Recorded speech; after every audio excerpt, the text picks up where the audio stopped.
안녕하십니까, 김한입니다. 이번 시간에는 2021학년도 대구교육대학교 정시 전형에 대해서 알아보겠습니다. 대구교육대학교는 일반 전형으로 167명을 선발하고요. 1단계에서 수능 점수만 가지고 2배수를 선발하게 되는데 표준 점수를 적용하는 학교입니다. 물론 표준 점수를 적용하는 춘천교육대학교, 공주대학교와 더불어서 수학, 가형, 과탐에 5% 가산점을 주는 것은 동일합니다. 자, 그러면 춘천교육대학교나 공주교육대학교에 비해서 차이점이 있다면 대구교육대학교 같은 경우는 내신의 한 등급 반영 점수가 3점 정도 된다는 것이 좀 차이점이 되겠죠. 그리고 영어 한 등급당 점수는 5점 정도 되는 것이고요. 자, 그리고 내신 등급은 평균 등급이 2.7 정도 되는 것이 일반적입니다. 그리고 평균 점수 같은 경우는 129점, 표준 점수 과목당 129점이고 작년 커트라인을 보면 126점 정도가 되겠죠. 그러니까 그 커트라인 점수는 조금 더 낮은 점수라고 볼 수 있는데 올해 같은 경우에 만약에 면접을 대면으로 그대로 시행을 하게 된다면 물론 변경이 될 수도 있겠지만 아직까지는 변경이 되지 않았고요. 만약에 변경이 된다면 역시 대구교육대학교도 정시 학생들이 선호하는 학교가 될 것이고요. 만약에 대면 면접으로 그대로 시행을 하게 된다면 작년 점수보다 커트라인은 떨어질 수 있다는 얘기입니다.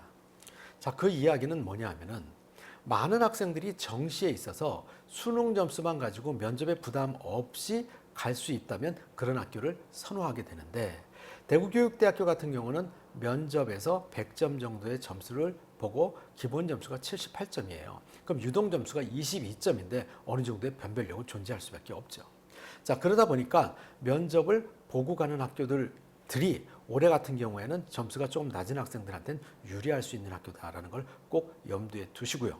물론 영상 업로드 방식으로 바뀌게 된다면 이 부분은 달라질 수 있는 것이고요. 그 다음에 대구교육대학교 같은 경우에는 기출문제가 작년에 이런 문제가 출제가 됐었습니다. 대구교육대학교 특징은 인성을 중시하는 학교이죠. 그래서 다문화 학생은 어느 학교에든지 다 존재하고요.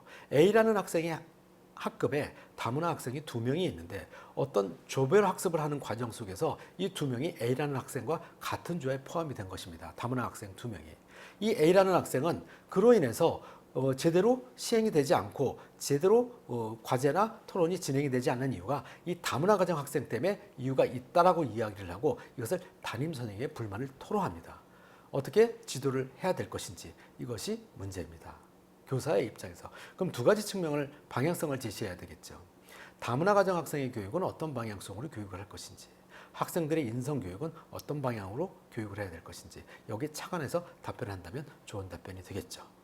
자, 이런 부분에서 영상 업로드 부분으로 바뀐다 하더라도 이 부분은 고려해야 될 부분이고요.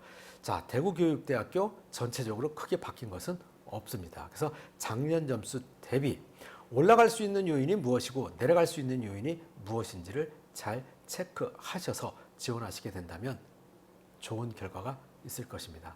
이 밖에 궁금하신 점이 있으신 경우에는 김한 컨설팅이나 교대입시연구소에 문의하시기 바랍니다. 자, 그리고 커트라인에 관련된 부분에 있어서는 합격 예측 서비스, 교대입시연구소에서 교대만을 전문으로 하는 합격 예측 서비스를 이용하는 것도 하나의 방법이 될 것입니다. 그리고 면접에 도움을 좀 받고 싶은 학생들 같은 경우에는 김한 컨설팅에서 시행하고 있는 인터넷 강의나 현장 강의를 이용하는 것도 하나의 방법이 될 것입니다. 여러분, 감사합니다.